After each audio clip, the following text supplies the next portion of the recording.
नमस्कार, आर्यावर्त टाइम्स देख रहे हैं आप। मैं हूं आपके साथ पूजा।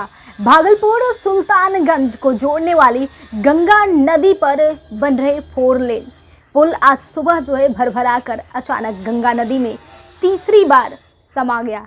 अब इसको लेकर नेता प्रतिपक्ष तेजस्वी यादव ने राज्य के एनडीए सरकार से सवाल पूछा है और खासतौर से नीतीश जी से जवाब मांगा है कि भाई आखिर ये पुल 3 बार कैसे गिर गया। जब हमारे कार्यकाल में पुल गिरा था तो मैंने इसके जांच के लिए एक कमेटी बनाई थी, लेकिन इसके बाद में सरकार हमारी चली गई, गिर गई, तो अब हम क्या कह सकते हैं। लेकिन हम पूछना चाहते हैं कि आखिर ये पुल कैसे गिर गया, जब उस समय हम जांच कमेटी बनाई थी और फिर आज ये पुल अचानक इस तरह से गिर गया, तो इस पे सवाल उठना लाजमी है। क्या कुछ बोल रहे हैं नेता प्रतिपक्ष तेजस्वी यादव, आप उनको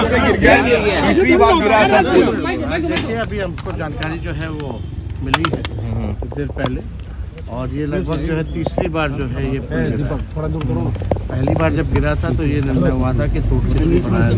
कोर्ट का मसला था, कोर्ट में ये मामला जाने के बाद ये तय हुआ कि जो कंपनी है वो अपने खर्च पे ही जो है पूरा जो है ये दोबारा बनाएगी। अगर ये तीसरी बार ये गिरा है कहीं से जो है का हर एक चीज़ जो है कमेटी बनी हुई है जांच के लिए। जब हम बने हुए थे समय कमेटी हम लोगों ने बनाया था और उस कमेटी के आधार पे जो रिपोर्ट आने थे उस हिसाब से एक्शन लेना था। अब देखना पड़ेगा कि उस कमेटी का क्या रिपोर्ट है, क्योंकि उसके बाद तो हमारी सत्ता चली गई, हम रहे नहीं। जो कमेटी का जो रिपोर्ट है जब तक वो देख नहीं लेते तब तक इस पर जो है कुछ कहा नहीं जा सकता। लेकिन फिर भी आप देखिएगा, चाहे पुल हो, पुलिया हो या मेगा पुल, लगातार नीतीश कुमार जी के राज में जो है ये गिरता रहा है।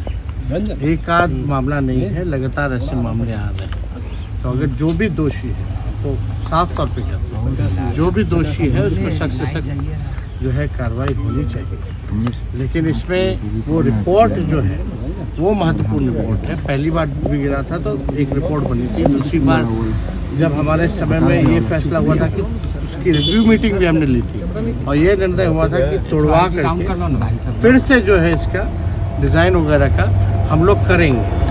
तो ये कर रहे थे, लेकिन कोर्ट में मामला चला गया था। लेकिन कोर्ट का जो निर्णय था उस सबने उसको पालन किया। तीसरी बार गिरा है। अब ऐसा लग रहा है कि ये पता नहीं पुल जो है कब तक बनेगा। ये अब किसी को जो है विश्वास नहीं होता कि ये पुल बनेगा भी कि नहीं बनेगा। तो इसके जो भी डिज़ाइनिंग स्ट्रक्चर जो भी फॉल्ट है उस रिपोर्ट में आएगा। हम लोग भी जो है सरकार के अधीन मंत्री के पास, हो सकता है कि हम तो हट गए, हो सकता है रिपोर्ट आया होगा, लेकिन हमारे जहाँ तक जानकारी में हमको नहीं लगता कि जो मंत्री बने हैं वो अभी तक इस पुल को लेके कोई समीक्षा बैठक भी की है कि नहीं की। एक सवाल अगर की है तो इसकी जानकारी जो है वो बताना। एक सवाल है, 15 अगस्त को सीएम ने भाषण दिया, उस भाषण में भी पर्सनल अटैक लालू प्रसाद ने किया। क्या ये जस्टिफाई है? 12 लाख जॉब कोई भी हम अब उनके बारे में हम क्या ही बोलें। हमारे अभिभावक हैं, बुजुर्ग हैं, अब उनको हम लोगों को गाली दे के ही उनको थोड़ी खुशी मिलती है, तो वो खुशी आप लोग क्यों छीन कोई भी कभी भी आज तक देश के इतिहास में कहीं भी ऐसा नहीं देखा गया हो, चाहे स्वतंत्रता दिवस हो या गणतंत्र दिवस हो, इस अवसर पे जो भी मुख्यमंत्री रहे हों, गवर्नर रहे हों या राष्ट्रपति या प्रधानमंत्री रहे हों, इस तरह से निजी और पॉलिटिकल भाषण नहीं दिया। तो आपने सुना तेजस्वी यादव को। तेजस्वी यादव ने साफ शब्दों में नीतीश सरकार को घेरा है। उन्होंने कहा नीतीश जी को कि भाई नीतीश जी के कार्यकाल में पुल पुलिया गिरना आम बात हो गया है। आप सभी जानते हैं, देखे हैं कि किस तरह से पुल और पुलिया बिहार में धाराशाही हो रहे हैं। नीतीश जी का राज्य, जब उनसे पत्रकारों ने सवाल किया कि स्वतंत्रता दिवस के मौके पर पूरा देश आज़ादी का जश्न मना रहा था, तो उस दिन भी नीतीश कुमार आपके परिवार पे पर्सनल अटैक कर रहे थे। तो तेजस्वी यादव ने कहा कि हमारे अभिभावक हैं, करने दीजिए उनको। यदि गाली देकर उन्हें अच्छा लगता है तो हम उनकी गाली को ही आशीर्वाद समझते हैं। फिलहाल इस खबर में बस इतना ही।